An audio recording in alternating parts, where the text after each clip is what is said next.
Intern doctors from কর্তৃক আয়োজিত career guidance session and intern সেশনের প্রোগ্রামে আজকে উপস্থিত মাননীয় অধ্যক্ষ এবং খুলনা মেডিকেল কলেজ এবং আমার জুনিয়র সিনিয়র কলিগ এবং প্রাইমারি স্টুডেন্ট এবং ইন্টার্নিফিল, আসসালামু আলাইকুম। আমি ঢাকা মেডিকেল কলেজ থেকে পাশ করছি। তো আমার গেছে হলো, আমার বাড়ি হলো খুলনাতে, একদম ছোটবেলা থেকেই একদম খুলনায় পড়াশোনা করছি, স্কুলে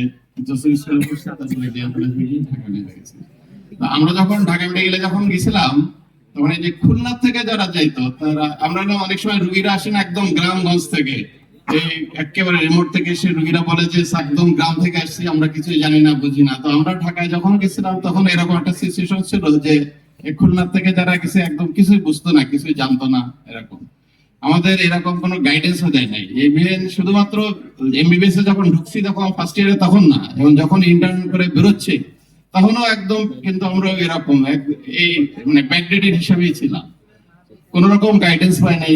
সবসময় দেখা যেত যে ঢাকা কলেজ, নটরডেম কলেজ, ওইসব জায়গা থেকে রেসিডেন্সিয়াল মডেল ঢাকায় যারা রেসিডেন্ট তারা সবসময় প্রিভিলেজ পেত। তো আমরা এরকম একটা পশ্চাৎপদ জায়গা থেকে গিয়েও যদি এই পর্যন্ত আসতে পারি, তো আমি বিশ্বাস করি যে খুলনা মেডিকেল কলেজ থেকে এরকম ওইরকম যে আনগাইডেড অবস্থায়, তো তোমরা যে ব্যাকগ্রাউন্ডে এরকম একটা গাইডেন্স নিয়ে এই খুলনা মেডিকেল কলেজ থেকে বেরোয় নিশ্চয়ই এছাড়া আরো ভালো পজিশনে যাবে। আমাদের স্ট্যাটাস যেমন মেডিকেল কলেজ পর্যন্ত এসে গেছে, প্রিন্সিপাল ভাইস প্রিন্সিপাল, আমি মনে করি তোমরা আরো অনেক দূর যেতে পারবে, ডিজি মন্ত্রণালয় আরো যেতে পারবে, আমার কাছে এটাই বিশ্বাস। পড়াশোনার ব্যাপারে গাইডেন্সের ব্যাপারে যে জিনিসটা, সেটা আমার কাছে বিসিএস কে আমার কাছে সবচেয়ে বেশি প্রায়োরিটি মনে হয়। কারণ যারা বাংলাদেশের অধিকাংশ লোক 90% লোকই বা 95% গার্জিয়ান যায় যে তার ছেলে মেয়ে দেশেই থাকে।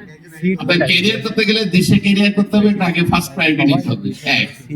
দেশ ছাড়া ডিসিশন নিতে হবে পরবর্তীতে, সেকেন্ড অপশন হলো দেশের বাইরে। আর দেশের মধ্যে যদি ক্যারিয়ার করতে হয় তাহলে 1 নম্বর সবচেয়ে বেশি প্রায়োরিটি দিতে হবে বিসিএস কে, তারপরে পোস্ট গ্রাজুয়েশন। বিসিএস যদি হয়ে যায় তাহলে পোস্ট গ্রাজুয়েশনে একটা স্কোপ রয়ে গেছে, কিন্তু যদি বিসিএস না যায় তাহলে পোস্ট গ্রাজুয়েশনের তখন একটাই অপশন।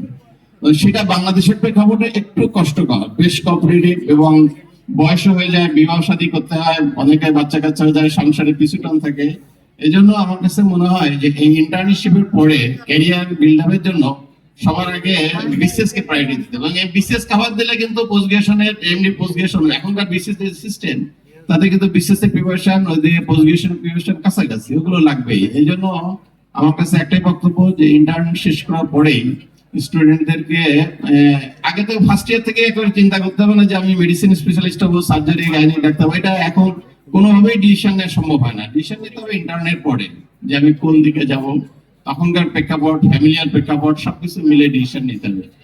আর সবাইকে যে পোস্ট গ্রাজুয়েশন করতে হবে এরকমও বড় কথা না, আবার সবাইকে যে বিসিএস কোয়ালিফাই করতে হবে এরকমও না। এই জন্য কোনো দিক থেকে যেন হতাশা না আসে যে আমি বিসিএস করতে পারলাম না তাহলে আমি হতাশ হলাম, আবার আমি পোস্ট গ্রাজুয়েশন করতে পারলাম না, এরকম হতাশ হওয়া যাবে না। হতে হবে আলোকিত মানুষ এবং ভালো ডাক্তার। এবং এই ভালো ডাক্তার একজন শুধু এমবিবিএস ডাক্তার যদি সে কোনো জায়গায় চাকরি না করে, যদি একটা মফস্বল একটা ফার্মেসিতে বসেও যদি প্র্যাকটিস করে যে সে যদি সবভাবে প্র্যাকটিস করে দেশে যদি দেশের রোগীদের মানে দুস্থ অবমর জনসাধারণের সেবা দিতে পারে, সেটা কিন্তু তার ক্যারিয়ারের জন্য ভালো এবং সেটা কিন্তু অ্যাকসেপ্টেড, এটা গ্রহণযোগ্য হবে। একজন ভালো, খুব ভালো ডাক্তার হলো, ভালো প্র্যাকটিশনার হলো, কিন্তু তার ব্যক্তিগত জীবনে বা কর্মজীবনে অসৎ, রোগীরা ভালো সেবা পাচ্ছে না বা অন্যায়ভাবে প্র্যাকটিস করে যাচ্ছে, সেটাকে একদম ক্যারিয়ার কিছুই করতে বললো না, এক্সপিরিয়েন্স করলো না, পজিশন করলো না, বিশেষ করলো না, জাস্ট এটা ফার্মেসিতে বসে প্র্যাকটিস করে সাধারণ মানুষকে সেবা দিচ্ছে। এই গেইনটা কিন্তু অনেক বড় গেইন, কারণ গেইন পরবর্তীতে আমি কোনটাতে যে সফল কাম, এটা কিন্তু আপেক্ষিক ব্যাপার, এক একের জন্য এক এক রকম হবে, যে এই মাপকাঠি কিন্তু ভ্যারি করবে। অতএব আমাদের হতাশার কিছু নেই। আমাদের তারপরেও এরকম একটা উদ্যোগ গ্রহণ করা হয়েছে যে গাইড, এই গাইডটা তোমাদের জন্য সাপ্লিমেন্ট হিসেবে কাজ করবো। আমি মনে করি এরকম ইন্টার্ন সময় আবার এরকম ক্যারিয়ার গাইড সম্পর্কে আরো হবে, বিভিন্ন গাইডলাইন বুস্ট আপ হতে হতে আমি মনে করি তোমরা যখন ডাক্তার হবে বা পরবর্তী পোস্ট গ্রাজুয়েশন হবে, খুব ইফেক্টিভ ডাক্তার এবং দেশের স্বাস্থ্য সেবায় উল্লেখযোগ্য ভূমিকা রাখতে পারবো বলে আমি মনে করি। ধন্যবাদ। এই দোয়া করে শেষ করলাম। আসসালামু আলাইকুম।